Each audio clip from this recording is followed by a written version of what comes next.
Today I want to tell you how you can share the music from your computer onto your Zoom yoga classes or whatever you're doing on Zoom. So how can someone hear you using your microphone and music from your computer? So you want two things going on. It is possible, it's very simple, you just have to know the right things to click on. First of all, I am using my microphone, the Rode Wireless Go. I love this microphone. I usually just tuck it into my shirt and it's connected through USB. If you're curious about that, I'll post a link to my video below how I connect it to my computer. One of the best investments I've made, by the way, for online yoga teaching. So how do you get music from your computer to Zoom? Another thing to note, please know the legalities and laws around sharing music, especially copyright music and licensing fees when it comes to music. But let's just say you have some music that you're able to share, you you own it or whatever it is. And you can use, it can be on Spotify, it can be on Amazon, it can be anywhere, music on your computer. You go to share screen and it'll pop up with this little window, and you don't want to just share, let's say Spotify or your browser, because then people will just see this and they want to actually see you talking or leading your class. So we go up to advanced. Instead of basic, go to advanced. And there's an option, share your music or computer sound only. Perfect, click that.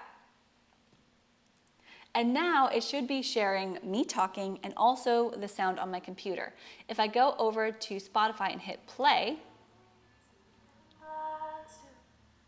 it'll play the music for me and my participants, but you also want to make sure that the sound is not blasting loud, because then they won't be able to hear you, and it'll be more that you need that balance, like hear you as a speaker. Same with in-person classes. You want to be able to hear the teacher and a little soft music.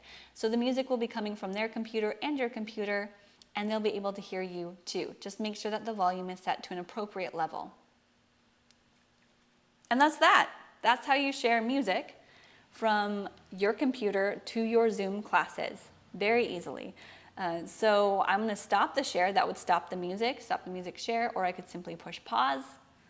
And I hope that was helpful. I know I've been getting a lot of questions about that for those of you who are getting this microphone, people asking how you can share your music too. This would be how you could do it on a computer. I don't know if there's a way to do it on your phone. There probably is. Same thing, share screen. Maybe there's an advanced setting. You'll have to look into that. I prefer using my computer for filming and doing virtual yoga classes because it's just simply better quality and there's a lot more functionality with it. That's that. Again, if you have questions about the Rode Wireless microphone, go down below. I'll link a couple of videos on there for you and also the links to go and get it, because honestly, best investment ever. Other than that, happy yoga teaching, and I can't wait to help you out even more with your yoga business or yoga online teaching. Make sure to subscribe or like and all that good stuff. Leave a comment if this was helpful, and I'll see you probably in a video coming up soon.